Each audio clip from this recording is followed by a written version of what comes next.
Kumusta? Lola Ra, andito sa labas malamig. Ay mag-iihaw ako ng pork chop. Ayan. Iyan po ang ating ihawin ay pork chop. Ang laki no po. Tinimplahan ko ito parang parang barbecue. So isasalang na natin. Ang lamig. Hihi.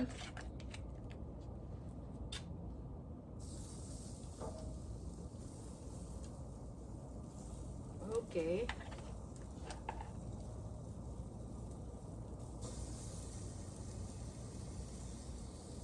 Yan.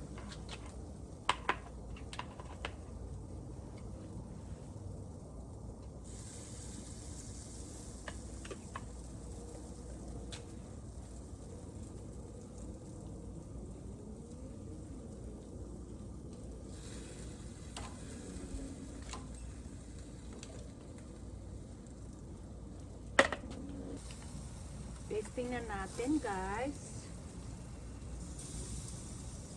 Pairan natin ng ketchup. Saka ng yung marinade.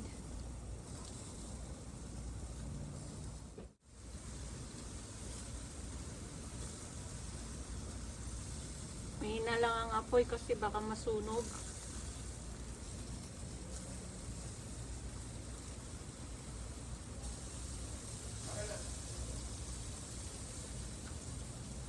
Alright. Tarin natin, guys.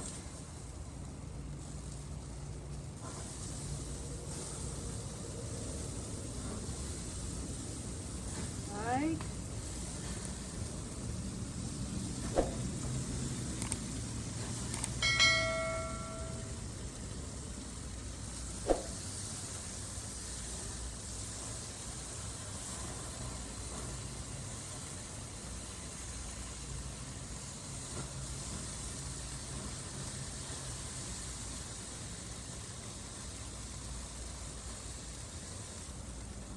Malamig.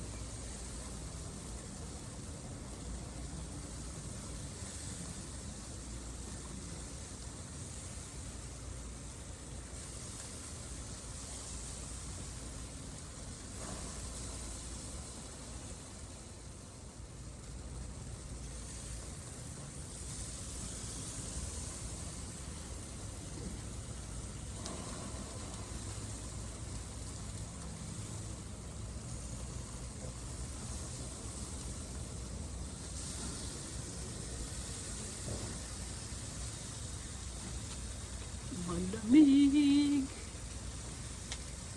Okay. Tayin natin. Di pa luto. Malapit na, guys. Ang lamig. Sarap sana kung may talong o inihaw. Kasi meron kaming bagoong ginisa sa liempo.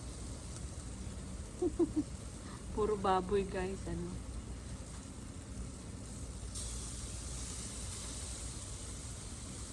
Yung inihaw na talong o kaya yung nilagang talong o kaya okra, sausaw sa pagong, tapos inihaw. Oh, sarap!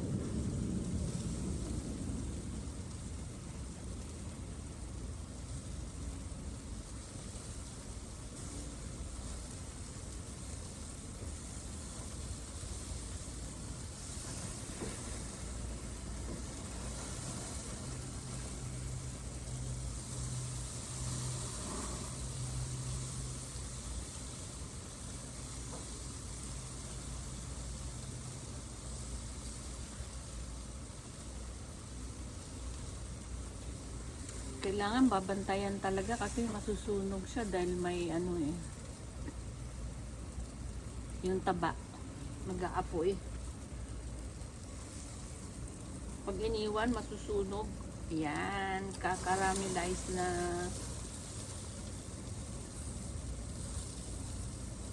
tuna.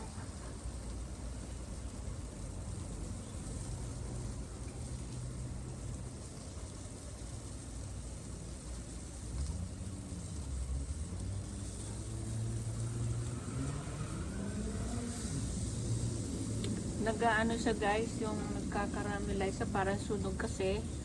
Minarinate ko so sa pineapple juice.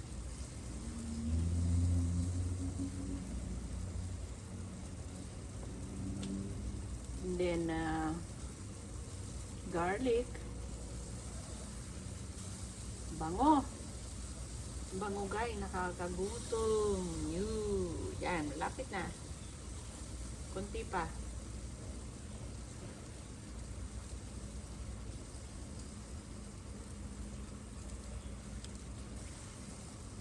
Ang lamig.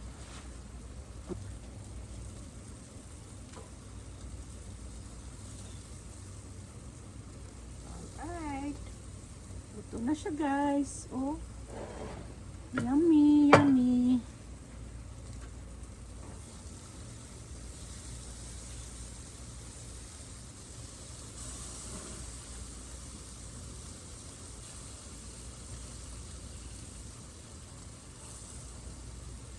Lalo na yung liempo, yung may taba, pag inihaw mo talagang nag-aapoy siya. Eh ito pork chop, wala nga itong balat walang taba. Kaya lang makapal siya guys. So ang ginawa ko, inano ko siya ng yung pinupo ko siya ng ng kutsilyo, yung back ng kutsilyo. Kasi ang kapal ng slice. Hindi pareho yung pork chop natin sa Pilipinas na makakapili kayong may taba talaga, di ba? Ito naman puro laman. Yung iba nito niluto ko ng pork steak. Sarap din. Alam mo naman pagka baboy masarap, di ba? Kaya naisip ko naman mag-ihaw.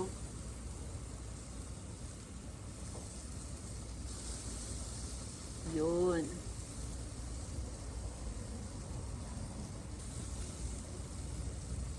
Luto na siya.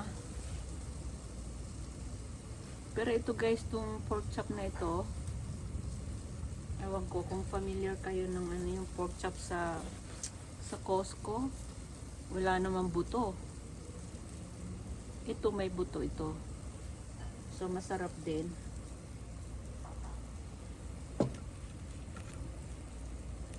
Okay.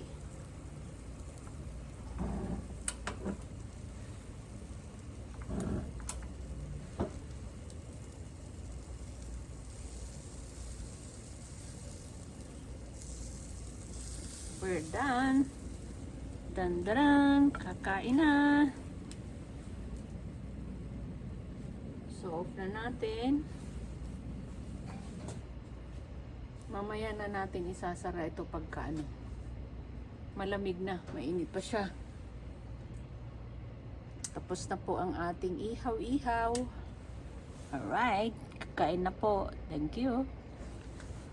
Thank you for watching my ihaw-ihaw tonight. So, thank you so much. Please like and subscribe. Ito na po ang ating inihaw na pork chop. Okay.